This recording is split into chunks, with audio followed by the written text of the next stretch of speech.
La mayoría de ustedes alguna vez en su vida han volado una cometa, una chichigua, un papalote. Cuando nosotros volamos una chichigua, una cometa, la clave está en ponerse de espaldas al viento para que la tensión entre la cuerda, nuestras manos y la cometa provoque que la cometa se eleve, ¿verdad? Si no hay tensión, no hay vuelo, ¿verdad que sí? Si no hay tensión, no hay vuelo. Bueno, mis amados hermanos, algo similar ocurre con la adoración. Sobre todo la adoración en el culto congregacional, como decíamos el domingo pasado en la tarde. Si nosotros queremos adorar a Dios como Él merece ser adorado, la iglesia debe aprender a manejar ciertas tensiones. Las tensiones que se producen cuando tratamos de adorar a Dios como Él merece ser adorado. Mis amados hermanos, si no sabemos manejar esas tensiones de la adoración, tarde o temprano seremos arrastrados a muchos de los extremos a los que muchas iglesias de nuestra generación ya han sido arrastradas. Por ejemplo, la tensión entre la solemnidad y el gozo, la solemnidad y la alegría. El salmista nos dice en el Salmo capítulo 2, versículo 11, que nosotros debemos servir a Jehová con temor y que debemos alegrarnos con temblor. Debemos servir a Jehová con temor, debemos alegrarnos con temblor. Ese es el balance que nosotros encontramos a través de toda la Escritura. Nuestros cultos congregacionales no pueden ser un jolgorio, pero tampoco deben ser un funeral. ¿Qué deben ser nuestros cultos congregacionales? Bueno, el Antiguo Testamento usa una expresión que es perfecta para poder describir lo que es un culto de adoración. El Antiguo Testamento le llama fiesta solemne. ¿Qué hemos venido a hacer aquí? Hemos venido a celebrarle a Dios una fiesta solemne, un culto donde la festividad, la alegría, el gozo no oscurezca la solemnidad, pero donde la solemnidad no termine matando el gozo. Esa es la tensión. Dios debe ser adorado con reverencia, pero Dios debe ser adorado con alegría. Y precisamente por eso, como iglesia también debemos aprender a manejar la tensión entre el intelecto y las emociones, entre las verdades que conocemos, las verdades que proclamamos y la reacción emocional, nuestra respuesta emocional a esas verdades en las que creemos. El Señor dice en Juan capítulo 4 versículo 24 que el Padre debe ser adorado en espíritu y debe ser adorado en verdad. Y mis amados hermanos, la verdad solo se entiende con la cabeza. La verdad solo se entiende con la cabeza. Ahora debemos insistir en que la ortodoxia sin emoción revela una comprensión inadecuada de la verdad. La adoración que agrada a Dios, la adoración que edifica a su pueblo tiene doctrina y entusiasmo, entendimiento y celo, pensamientos y emociones. Esa es otra de las tensiones que nosotros tenemos que aprender a manejar. En la mañana de hoy vamos a considerar algunas tensiones más que debemos tomar en cuenta. Y advierto, hermanos, que no se habla mucho de las cosas de las que vamos a estar hablando hoy aquí. Aún en esta iglesia no son temas que se manejan mucho, pero yo tengo la convicción de que son extremadamente importantes. Por ejemplo, la tensión entre la forma y el fondo. O si quieren ponerlo de otra manera, la tensión entre contenido y estética. Yo sé que les decía, ¿verdad?, que íbamos a estar hablando de cosas que no son comunes, como la estética. Sí, la estética. La estética es la rama de la filosofía que estudia la esencia y la percepción de la belleza. No olviden, mis amados hermanos, que nosotros fuimos creados a la imagen de Dios. Y porque fuimos creados a la imagen de Dios, nosotros somos capaces de crear belleza, nosotros somos capaces de percibir la belleza, independientemente de que el concepto de hermosura pueda variar de una persona a la otra, pueda variar de una cultura a la otra. Los hombres en general, a menos que tengan un serio problema, reaccionan a lo que ellos consideran que es hermoso.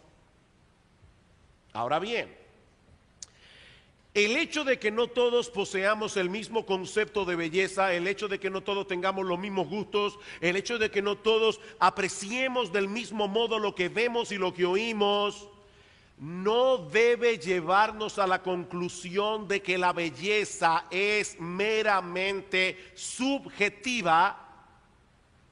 Hermanos, la belleza no es meramente subjetiva, ni depende enteramente del gusto, de la cultura o de la preferencia de cada cual. Yo voy a darles un ejemplo. En el Salmo 27:4, un pasaje muy conocido, David le ora al Señor y él dice: una cosa he demandado a Jehová, esta buscaré, que esté yo en la casa de Jehová todos los días de mi vida, para contemplar la hermosura de Jehová y para inquirir en su templo. El Dios que se revela en las Escrituras es placentero, es deleitoso de contemplar, porque Él es hermoso. Sin embargo, mis amados hermanos, no es cierto que muchas personas prefieren mantener a ese Dios lo más lejos posible de su vida porque no les agrada lo que ven en Él. ¿No es así? De manera que la hermosura de Dios es objetiva. Eso quiere decir que Él es hermoso, aunque muchos hombres no lo puedan apreciar, porque hay gente que tiene mal gusto. O sea, el hecho de que mucha gente no puede apreciar a Dios es una evidencia palpable, mis amados hermanos, de que hay mucha gente que tiene mal gusto. El pecado dañó en cierta medida nuestro aprecio por la verdadera belleza. Y de hecho, el pecado nos trastornó de tal manera en nuestras percepciones de las cosas, que el pecado hace que bellezas inferiores sustituyan u oculten bellezas superiores.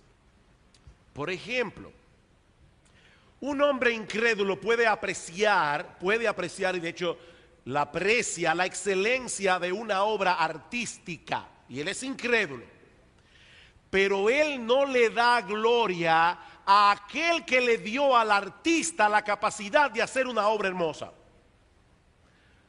La belleza de la obra artística, que es inferior, le está ocultando la belleza del Dios todopoderoso que le dio al artista la capacidad de hacer lo que él hace.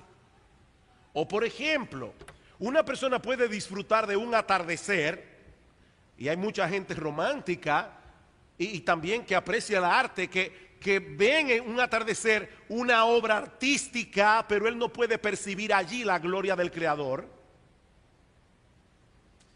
En otras palabras, el hombre en su pecado es capaz de apreciar cierto tipo de belleza, pero hay otra belleza detrás infinitamente superior que él no puede ver. Recuerden lo que dice Pablo en 2 Corintios capítulo 4 versículo 3. Si nuestro evangelio está encubierto, entre los que se pierden está encubierto, en los cuales el Dios de este siglo cegó el entendimiento de los incrédulos, para que no les resplandezca la luz del evangelio de la gloria de Cristo, que es la imagen de Dios. Nuestro Señor es hermoso, pero mucha gente no lo ve. Otra prueba de que hay gente que tiene mal gusto. La capacidad estética del pecador no funciona adecuadamente, está dañada. Uno de los efectos colaterales de la salvación es que produce en nosotros un cambio radical en la forma como percibimos las cosas, y eso nos permite tener una nueva apreciación de la belleza. Herbert Carson dice: un hombre puede haber disfrutado antes de la música o el arte o el paisaje, pero ahora que es creyente, él ve y escucha mucho más. Él está viendo la evidencia del Dios de hermosura obrando en el mundo.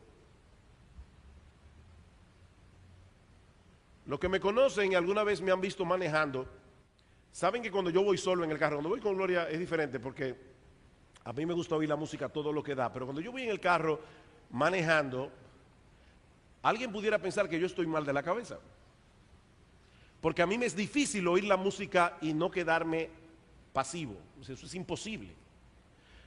Pero una de las cosas que me ha pasado muchas veces oyendo buena música, también mucha gente aquí sabe que yo soy un fanático, verdaderamente fanático de Johann Sebastian Bach, y de hecho ya tengo en planes pedirle a él que me enseñe música cuando llegue al cielo, porque yo creo que Bach era creyente y él va a estar allí, así que si usted tiene la misma idea, póngase en fila, ya yo lo dije primero.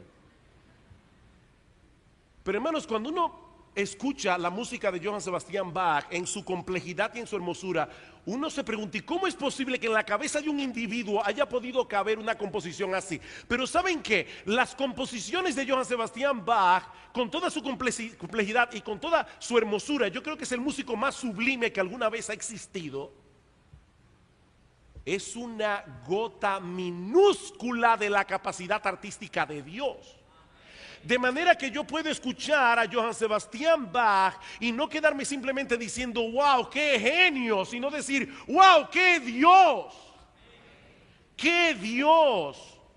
Cuando los ojos de nuestro entendimiento son abiertos en la regeneración, nosotros podemos apreciar esa belleza y esa gloria de nuestro Salvador y reaccionar admirados ante esa gloria. Esa es una parte esencial de nuestra adoración. Antes estábamos ciegos, como dice el himno de Sublime Gracia, pero ahora vemos, y lo que vemos de Cristo nos llena de un gozo inefable y glorioso, como dice Primera de Pedro capítulo 1 versículo 8. Pero, mis hermanos, el problema es que todos somos susceptibles de ser engañados y pensar que estamos respondiendo adecuadamente a la verdad de Dios revelada en su palabra, cuando lo que en realidad está ocurriendo allí es un mero disfrute por el estímulo intelectual y estético que nos brinda la presentación de la verdad, si es un buen predicador o un predicador efectivo, o la hermosura del acompañamiento instrumental de un himno. En otras palabras, lo que yo estoy diciendo, hermanos, y vuelvo y repito, esto es un tema que no se toca mucho en la iglesia, pero lo que yo estoy diciendo es que fácilmente podemos confundir una mera respuesta estética con la verdadera emoción que se produce en el corazón del creyente cuando sabe que se encuentra ante la presencia de un Dios lleno de gloria, lleno de majestad y lleno de hermosura. No hay que ser un creyente para ser movido por la hermosura de una puesta de sol. No hay que ser un cristiano para eso. No hay que ser un creyente. De hecho, hasta el más impío de los hombres puede sentir una profunda emoción escuchando el oratorio del Mesías de Handel. Esto simplemente evidencia el hecho de que el hombre fue creado con la capacidad de responder a la belleza. Pero solo el creyente puede ir más allá de la mera apreciación artística al aprecio de una belleza infinitamente superior que es parte inherente de la verdadera adoración. Es por eso que al reunirnos como iglesia, mis amados hermanos, debemos evitar todo aquello que pueda llegar a ser un estorbo, un obstáculo, una distracción del propósito supremo por el cual nos hemos congregado aquí. Y la razón por la que nos hemos congregado aquí es adorar al único Dios vivo y verdadero, en espíritu y en verdad. Es por eso que Hasta la decoración del edificio debe ser simple. La decoración, la música que usamos como acompañamiento, porque de lo contrario pueden llegar a ser un gran obstáculo para la verdadera adoración.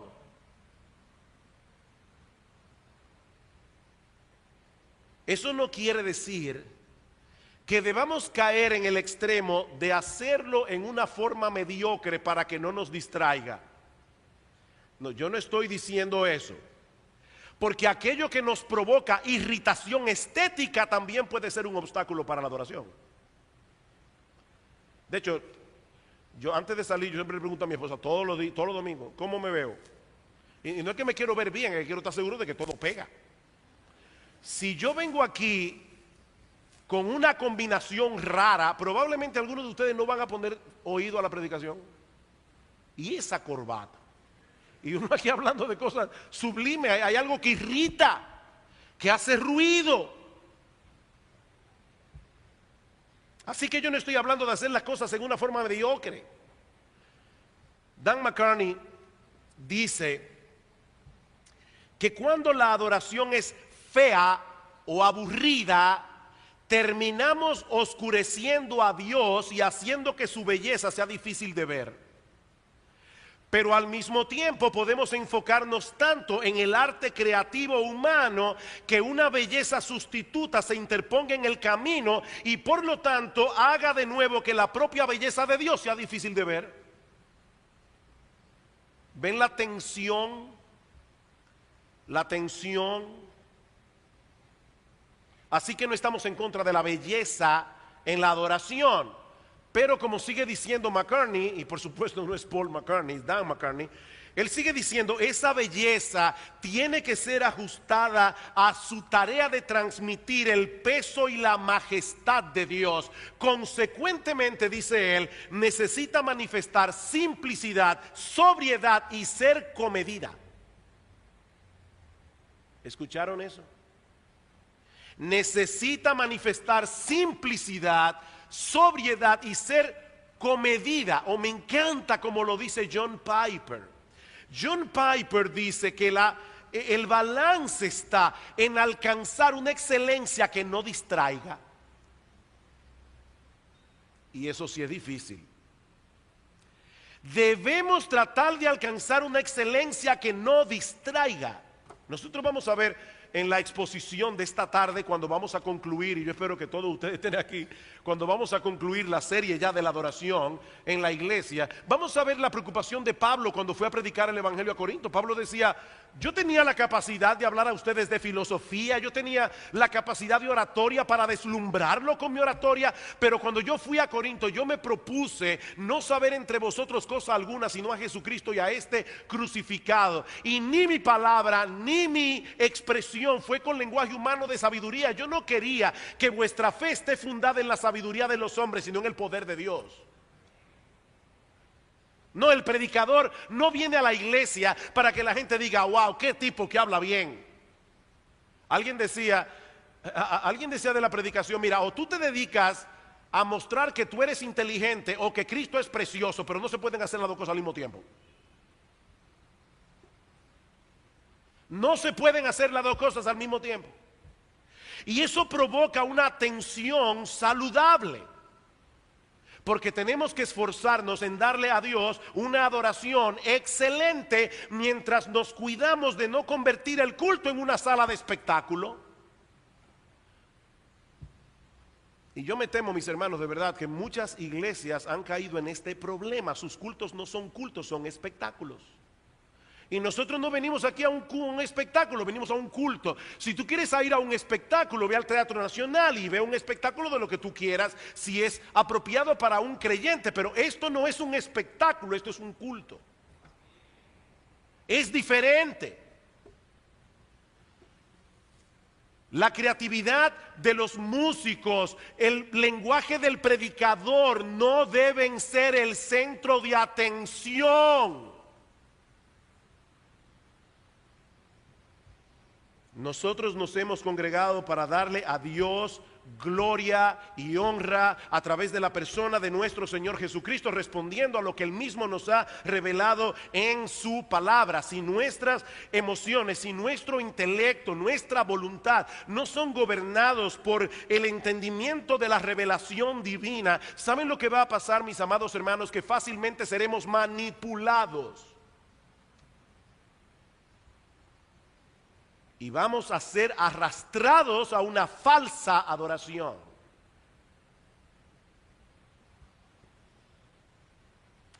Pero hay otras tensiones con las que tenemos que lidiar. Por ejemplo, una tensión entre nuestras raíces y nuestra relevancia. Una tensión entre nuestras raíces y nuestra relevancia. Pastor, no entiendo a qué se refiere. No te preocupes, te lo voy a explicar en un momentito. Vayan conmigo a Mateo capítulo 28, versículo 18. Y Jesús se acercó y les habló diciendo: toda potestad me es dada en el cielo y en la tierra, por tanto, id y haced discípulos a todas las naciones, bautizándolos en el nombre del Padre y del Hijo y del Espíritu Santo, enseñándoles que guarden todas las cosas que os he mandado. Y he aquí, yo estoy con vosotros todos los días hasta el fin del mundo. El evangelio debe ser predicado, los mandamientos del Señor deben continuar siendo enseñados con autoridad, porque no han perdido su autoridad, a todas las naciones y hasta el fin de los tiempos, hasta la segunda venida de Cristo. De manera que el mensaje que nosotros predicamos hoy en el siglo XXI es exactamente el mismo que predicaron los apóstoles en el siglo I. El mismo evangelio. Y las demandas éticas del Nuevo Testamento siguen tan vigentes hoy como cuando fueron originalmente escritas por los apóstoles. Hace 2000 años atrás, el cielo y la tierra pasarán, dice el Señor en Mateo capítulo 24, versículo 35, pero mis palabras no pasarán, nunca dejarán de ser relevantes, porque nuestro Dios es inmutable. Él no cambia su forma de pensar. Él piensa lo mismo hoy que pensaba en la eternidad, y lo mismo que pensaba cuando la Biblia terminó de ser escrita en el siglo I. Por lo tanto, mis amados hermanos, nosotros hoy en el año 2013 no podemos cambiar el contenido de nuestro mensaje para hacerlo más potable a ninguna cultura ni a ninguna generación. Pero como decíamos hace unos domingos atrás, sí debemos hacerlo accesible a toda cultura y a toda generación. Ven ahí las raíces, la relevancia. Nuestro mensaje está enraizado en lo que ya Dios hizo en el pasado. Pero nosotros tenemos la responsabilidad de transmitirlo en una forma que sea entendible en el presente. Ahora, eso suena muy fácil decirlo así. Pero ¿cómo hacemos eso? O sea, hacernos entendible para el hombre del año 2013. ¿Cómo hacemos eso sin desarraigar el mensaje de su contexto histórico y sin cambiar su contenido? Esa es la tensión a la que nos estamos refiriendo aquí. La tensión entre nuestras raíces históricas y nuestra relevancia presente. Por ejemplo, y este es otro de los temas que tampoco se habla mucho en la iglesia. El evangelio es un mensaje, el evangelio es una noticia que tiene que ser transmitida en palabras. En palabras, no en imágenes. Pablo dice en 1 Tesalonicenses capítulo 1 versículo 4 al 5, dice: sabemos, hermanos amados de Dios, vuestra elección, porque cuando nuestro evangelio llegó a vosotros, no llegó en palabras solamente, sino también en poder del Espíritu Santo. Pero él dice, llegó en palabras, pero no fue en palabras solamente, sino también en poder. Sin embargo, Nosotros vivimos en medio de una generación sumamente visual. Una generación en donde las imágenes han tomado preeminencia por encima de las palabras y donde el lenguaje está siendo llevado a su mínima expresión. Sobre todo con el texting. Usted quiere mandar un mensaje de texto y usted no va a estar escribiendo mucho porque le va a dar tendinitis o no sé qué le va a dar en la mano. Le va a tener problemas. Entonces, ¿cómo tú estás? ¿Qué tú estás? ¿Qué? DTV. O sea, Dios te bendiga. Pero es llevando el lenguaje a su mínima expresión. Lo que yo no estoy seguro que nosotros estamos viendo es el problema que eso está causando en la iglesia. No en IBCJ, no. En la iglesia de Jesucristo. Mis hermanos, eso es un tremendo obstáculo para la transmisión del evangelio. Mientras menos comprensión tengamos del lenguaje, mientras más dependamos de lo visual, de las imágenes, más difícil será transmitir la profundidad del evangelio. Pensemos por un momento en la variedad de términos que se usan en el Nuevo Testamento para explicar en qué consistió la muerte de Cristo en la cruz. Ok, Cristo murió en la cruz del Calvario, pero ¿eso qué significa?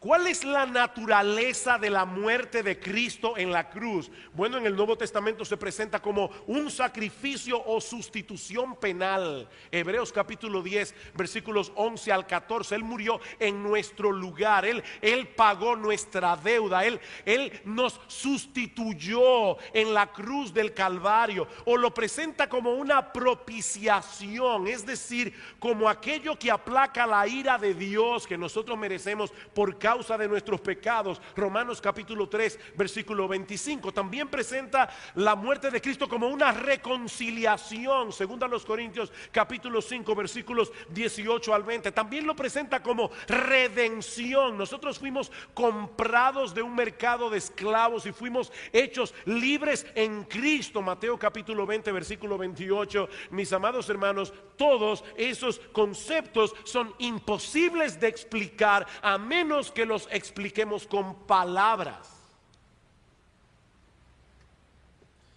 Pero eso se está haciendo cada vez más difícil, porque el lenguaje está siendo sobresimplificado cada vez más. Nosotros no queremos hablar en un lenguaje que nadie entienda, pero mis amados hermanos, tampoco queremos simplificar tanto el mensaje que sufra en su contenido.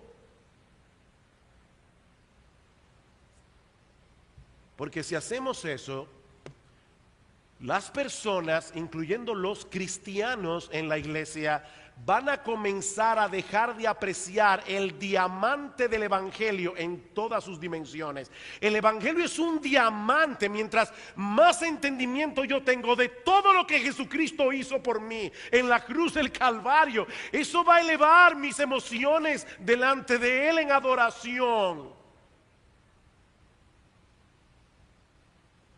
Yo recuerdo, estaba buscando en mi biblioteca, pero no sé dónde fue que lo leí, pero sé que Jorge Luis Borges, el famoso escritor argentino, dijo en uno de sus libros una vez que él tenía un amigo que era físico y otro amigo le pidió que por favor le explicara la teoría de la relatividad de Albert Einstein. Y él le explicó la teoría de la relatividad. El amigo le dijo: francamente, no te entendí nada. Bueno, déjame simplificártelo un poco. Volvió otra vez y se lo explicó más simple. Y el amigo dijo: mira, honestamente todavía no entiendo. Ok, déjame explicártelo más simple todavía. El amigo dijo: ahora estoy comenzando a entender, pero no lo entiendo bien. Ok, déjame explicártelo todavía más simple. Y la cuarta vez el amigo dijo: ahora sí lo entiendo. Y el amigo le dijo: sí, pero ya no es la teoría de la relatividad.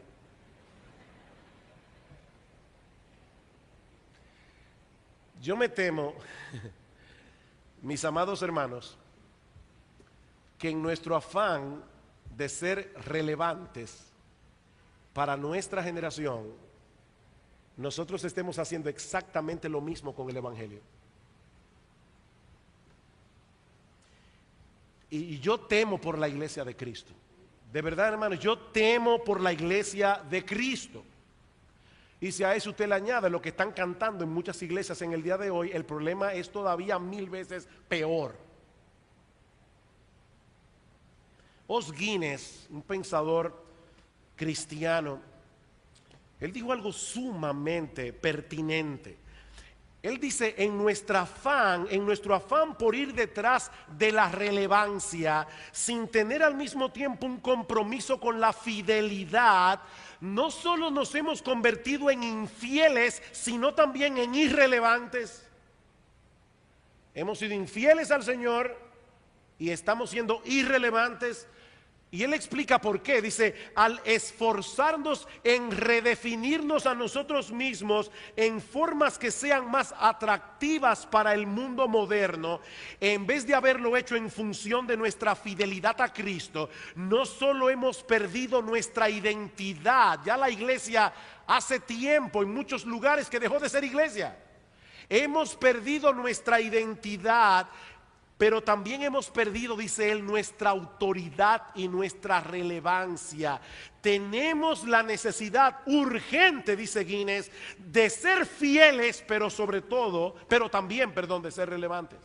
Tenemos que ser fieles y tenemos que ser relevantes. Y esto genera una tensión que nos obliga a pensar con cuidado en el lenguaje que vamos a usar en nuestros cultos, en el tipo de música que vamos a usar en acompañar nuestros himnos, en los himnos que vamos a cantar, en el mensaje que predicamos. Nosotros debemos ser accesibles a los hombres de nuestra cultura, debemos ser accesibles a los hombres de nuestra generación, pero debemos predicar el mensaje con integridad.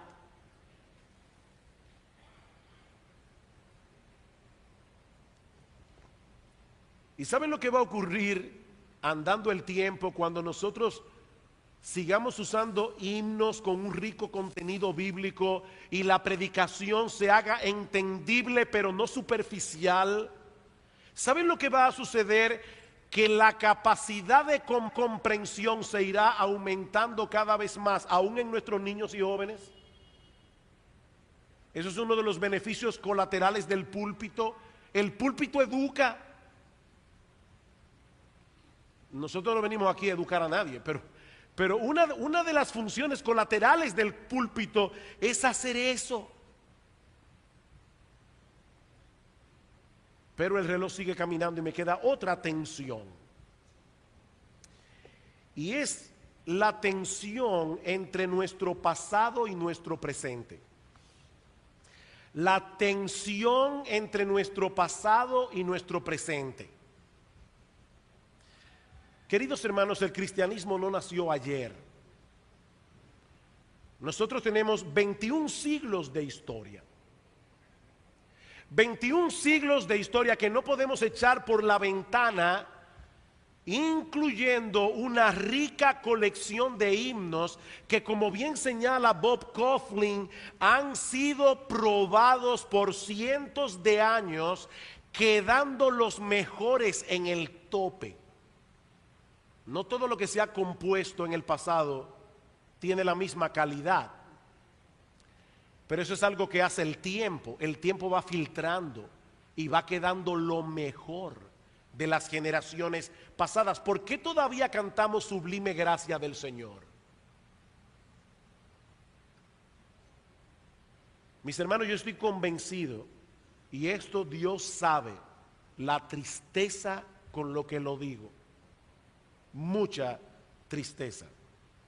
Yo estoy convencido que así como la iglesia de hoy es más pobre porque no se expone a la buena literatura del pasado, como los puritanos, por ejemplo, que han sido muy caricaturizados en nuestra época, yo creo que también la iglesia de hoy se ha empobrecido por haberse olvidado de la gran herencia que nos legaron nuestros padres en la fe, en grandes himnos que han perdurado con el tiempo. Algunos dicen que el problema de esos himnos es que son muy densos en contenido. Preferimos los cánticos que se componen actualmente porque proveen menos verdades y eso puede fijarse mejor en nuestra memoria y trabajar mejor en el corazón. Mi respuesta: no olvidemos, mis hermanos, que los israelitas eran iletrados en un 95% en el Antiguo Testamento, y sin embargo muchos de los salmos que nosotros tenemos aquí en las Escrituras son bastante densos y complejos en su contenido. De hecho, casi todos los salmos se pueden dividir en himnos de más de 5 estrofas, excepto 5 salmos. De los 150 salmos, hay solo 5 salmos que son breves. Salmo 133, Salmo 117 y 3 salmos más. 5 de 150. Otros se quejan de que los himnos tradicionales son los mismos. Oye, los mismos himnos de siempre. De hecho, yo creo que esa es una de las razones por las que tantas iglesias han echado a un lado himnos de un rico contenido bíblico por himnos modernos, muchos de los cuales, no todos, y ya lo vimos en un mensaje anterior, pero muchos de los cuales son extremadamente superficiales y extremadamente emotivos.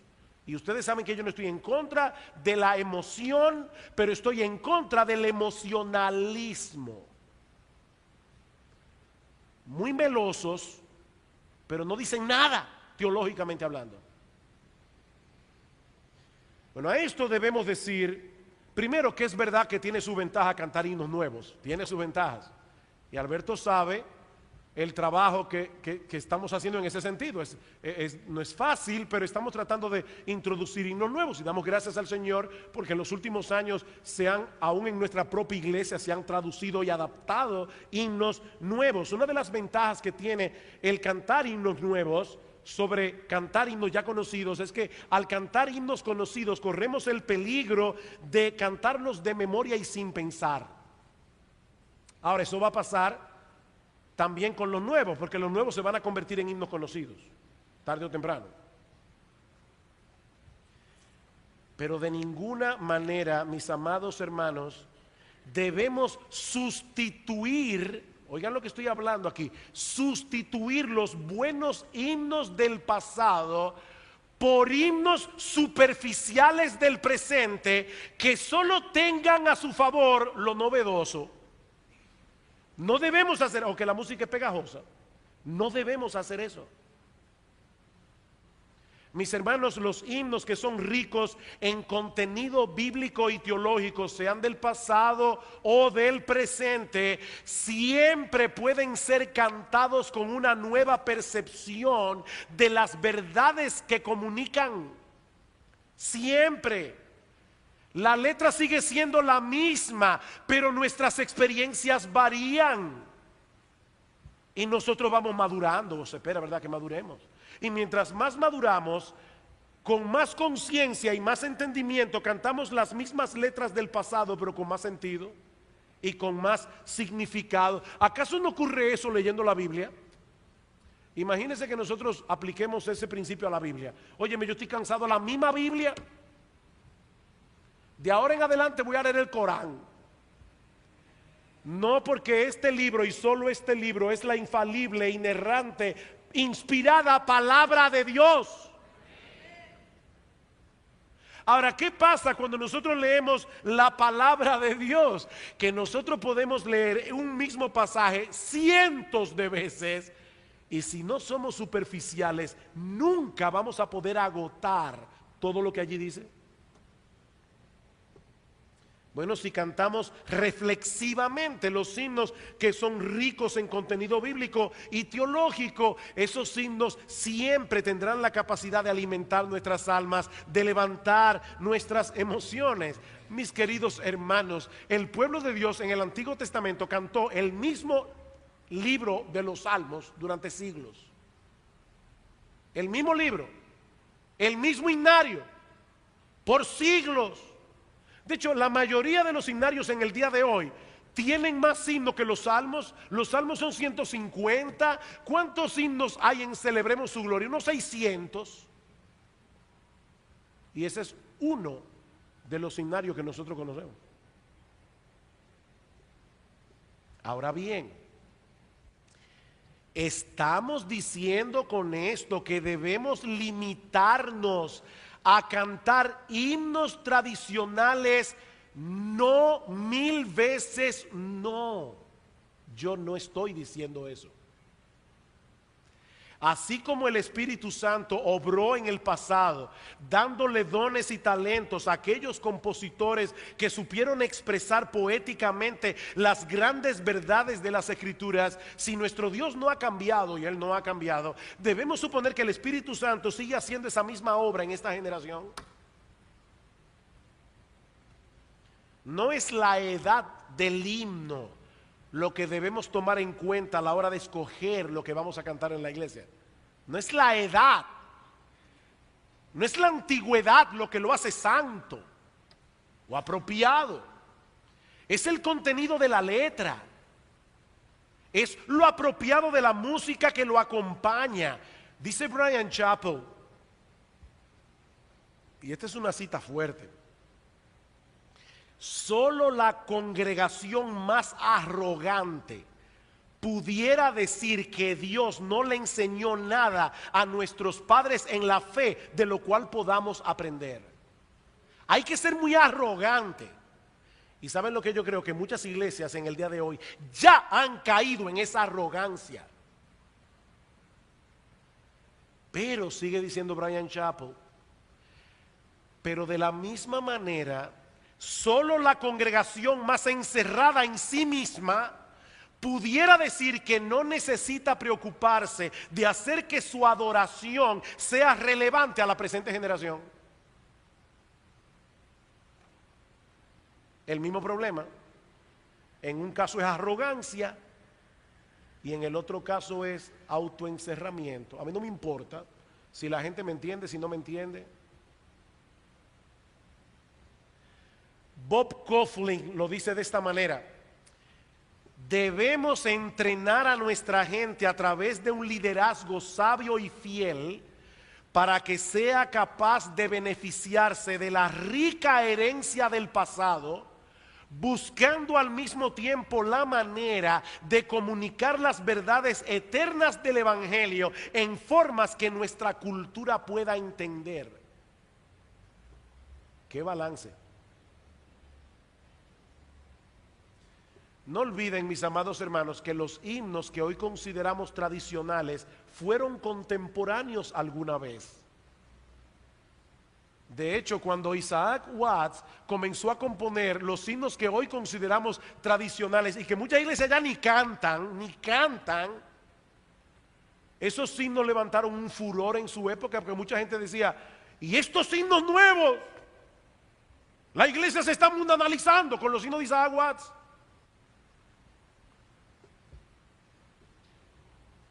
Fueron contemporáneos alguna vez, y muchos de ellos no fueron inmediatamente aceptados por toda la comunidad cristiana de la época. Pero debido a la calidad de su letra, debido a lo apropiado de su música, poco a poco esos himnos fueron ganando aceptación y finalmente prevalecieron en la himnología del pueblo de Dios. Y lo que yo quisiera ver, mis amados hermanos, es que ese mismo proceso ocurra en nuestra época. Hay muchas cosas que se cantan en el día de hoy que yo espero que dentro de 15 años, 20 años, 25 años ya hayan sido olvidados para siempre. Hermanos, yo vuelvo y les repito, a mí me causa una profunda tristeza lo que se canta en muchas iglesias en el día de hoy. Pero debemos tener cuidado, no sea que arrojemos al niño de la bañera junto con el agua sucia. Porque hay muy buenos compositores en el día de hoy que están haciendo un buen trabajo para la gloria de Dios y para el beneficio de la iglesia. Hay una tensión. Ahora no olviden, hermanos, esa tensión es lo que eleva la chichigua. Hay una tensión entre la solemnidad y el gozo, entre el intelecto y las emociones, entre la forma y el fondo, entre nuestras raíces y nuestra relevancia actual entre nuestro pasado y nuestro presente. ¿Qué sería lo más sencillo para nosotros? Colocarnos en alguno de estos extremos. Eso es lo más sencillo.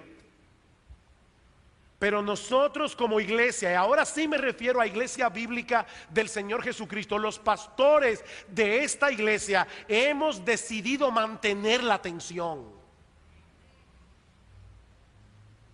Independientemente de lo complejo que ese experimento o esa, no es un experimento, pero independientemente de lo complejo que esa tarea pueda resultar en ocasiones, porque es complejo, o aún sabiendo de antemano que no siempre vamos a lograr